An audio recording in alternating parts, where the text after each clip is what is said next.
नमस्कार, lead India publishers association की खास सीरीज मीडिया कानून में आपका बहुत बहुत स्वागत है। मैं हूं डॉक्टर तरुणा एस गौड़। जैसा कि आपको मालूम ही है कि हम इस सीरीज के अंदर मीडिया कानूनों के बारे में बता रहे हैं और हम बार बार ये बता रहे हैं कि मीडिया के लिए अलग से कोई कानून नहीं है। पिछले वीडियो में हमने मौलिक अधिकारों का जिक्र किया था, इस वीडियो में हम उसे आपको विस्तार से बताएंगे। भारत विश्व की सबसे पुरानी सभ्यताओं में से एक है जिसमें बहुरंगी विविधता और समृद्ध सांस्कृतिक विरासत है।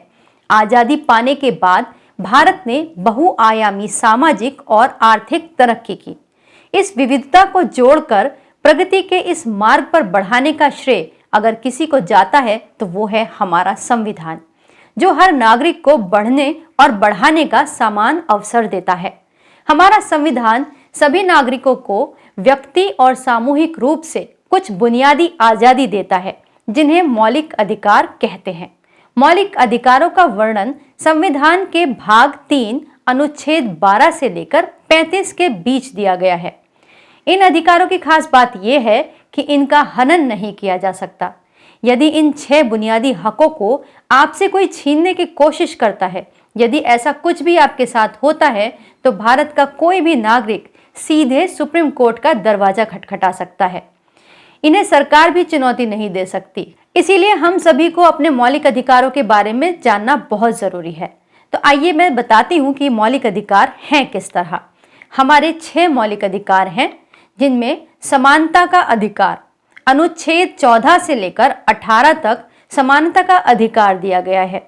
इसके अनुसार किसी भी नागरिक के साथ धर्म, वंश, जाति, लिंग या जन्म के स्थान के आधार पर भेदभाव नहीं किया जा सकता। इसमें रोजगार के अवसरों में समानता भी शामिल है। दूसरा अधिकार है स्वतंत्रता का अधिकार।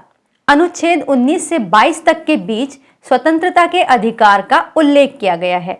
इस संबंध में अनुच्छेद 19 सबसे महत्वपूर्ण है, जिसका जिक्र हम बार बार करते हैं। इसके पहले इसमें संपत्ति का अधिकार भी शामिल था, लेकिन संविधान के 44वें संशोधन के बाद इसे मौलिक अधिकारों से हटा दिया गया।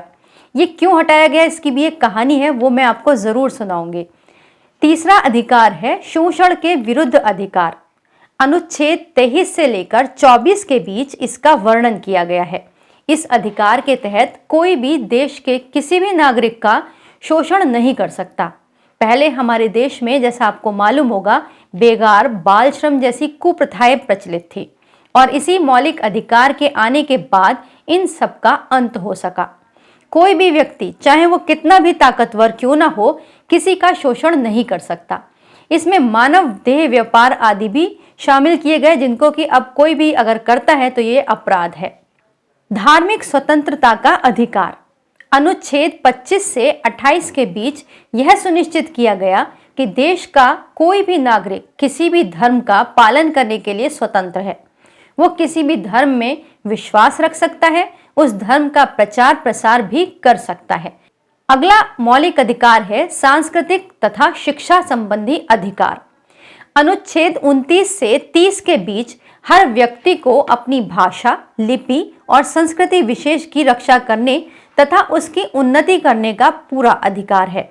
इसमें अल्पसंख्यकों को अपनी पसंद की शैक्षिक संस्थाएं चलाने का अधिकार भी है, लेकिन इसकी एक शर्त है कि ऐसा करने से किसी भी अन्य वर्ग को हानि नहीं पहुंचनी चाहिए। आखिरी और सबसे महत्वपूर्ण फंडामेंटल राइट जो हमारा है, वो है संवैधानिक उपचारों का अधिकार। संविधान के अनुच्छेद 32 के अनुसार संवैधानिक उपचारों के अधिकार की व्यवस्था इसमें की गई है।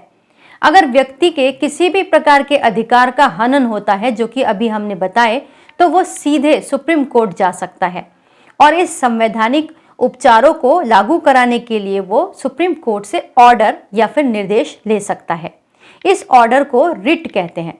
रिट जो जारी की जाती है वो भी 5 प्रकार की होती है, जिनको हम कभी अगले वीडियो में विस्तार से बताएंगे यदि आप जानना चाहेंगे। तो ये हमारे मौलिक अधिकार थे, जिनको कि आप अगर जान पाएंगे तब आप आगे अपने अधिकारों की भी बात कर पाएंगे। और क्योंकि प्रेस की आज़ादी और प्रेस के काम और कर्तव्य भी इसी के अंदर समाहित हैं, तो आप उनके बारे में भी आवाज़ उठा पाएंगे।